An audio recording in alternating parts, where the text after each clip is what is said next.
সনাতন ধর্মে ভগবান বিশ্বকর্মার একটি বিশেষ স্থান রয়েছে। এটা বিশ্বাস করা হয় যে ভগবান ব্রহ্মা যখন এই মহাবিশ্ব সৃষ্টি করেছিলেন তখন এটিকে সাজানো ও সুন্দর করার দায়িত্ব ভগবান বিশ্বকর্মার উপর অর্পিত হয়েছিল। এজন্য ভগবান বিশ্বকর্মাকে মহাবিশ্বের স্থপতিও বলা হয়। সমগ্র বিশ্ব নির্মাণ করেছিলেন বলে তিনি এই নামে পরিচিত।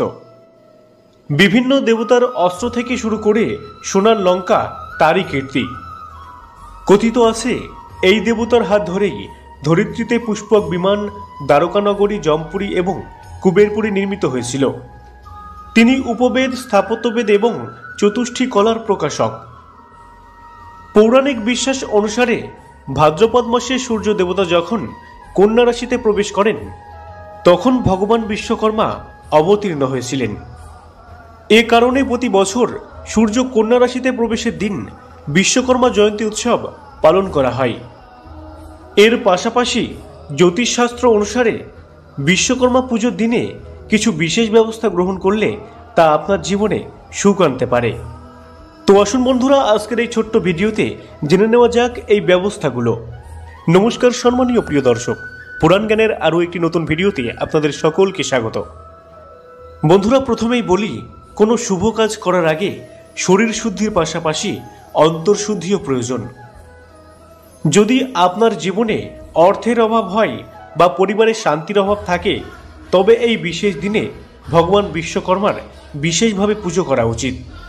এর জন্য সকালে স্নান করে শুদ্ধ বস্ত্র পরিধান করার পর সবার আগে বাড়ির মন্দিরে বা কর্মক্ষেত্রের জায়গায় ভগবান বিশ্বকর্মার প্রতিমা স্থাপন করুন।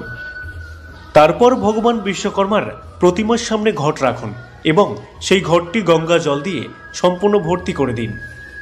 অবশ্যই ঘটের ওপর একটি ডাব এবং অম্রপল্লব রাখবেন এবং ঘটের গায়ে মঙ্গল চিহ্ন এঁকে দিতে ভুলবেন না।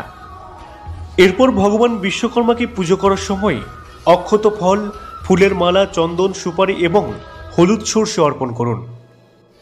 বন্ধুরা, এই পুজো যদি নিষ্ঠা মনে করা হয় তাহলে শীঘ্রই সমস্ত বাধা থেকে মুক্ত হওয়া যায়। পুজোতে যে হলুদ সর্ষে অর্পণ করবেন, পূজার পর সেই সর্ষেগুলি আপনার বাড়ির চার কোণে ছড়িয়ে দেবেন। বন্ধুরা, এই প্রক্রিয়াটি ম্যাজিকের মতো কাজ করবে এবং আপনার ঘর থেকে নেতিবাচক শক্তি দূর করবে। বন্ধুরা, আরও একটি টোটকা বলে দিই। যখন বিশ্বকর্মা পুজো করবেন এবং বিশ্বকর্মা ঠাকুরকে যে আসনে প্রতিষ্ঠা করবেন সেই আসনের নিচে দুটো পেরেক রেখে দেবেন।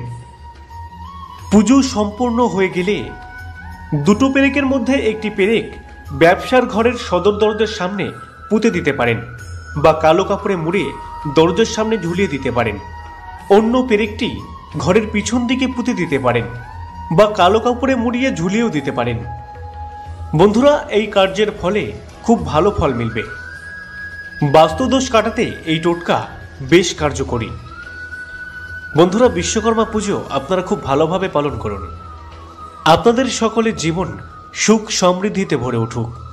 ওম বিশ্বকর্মায় নমঃ। তো বন্ধুরা, এই ছিল আজকের মূল ভিডিও। আশা করছি ভিডিওটি আপনাদের ভালো লাগবে। বন্ধুরা, ভিডিওটি ভালো লাগলে ভিডিওতে একটি লাইক ও চ্যানেলটি সাবস্ক্রাইব করবেন, কারণ আপনার একটি লাইক ও সাবস্ক্রাইব আমাকে নতুন ভিডিও বানাতে অনুপ্রাণিত করে, তাই অবশ্যই করবেন। ধন্যবাদ। সকলে ভালো থাকুন, কৃষ্ণ ভাবনাময় থাকুন। রাধে রাধে।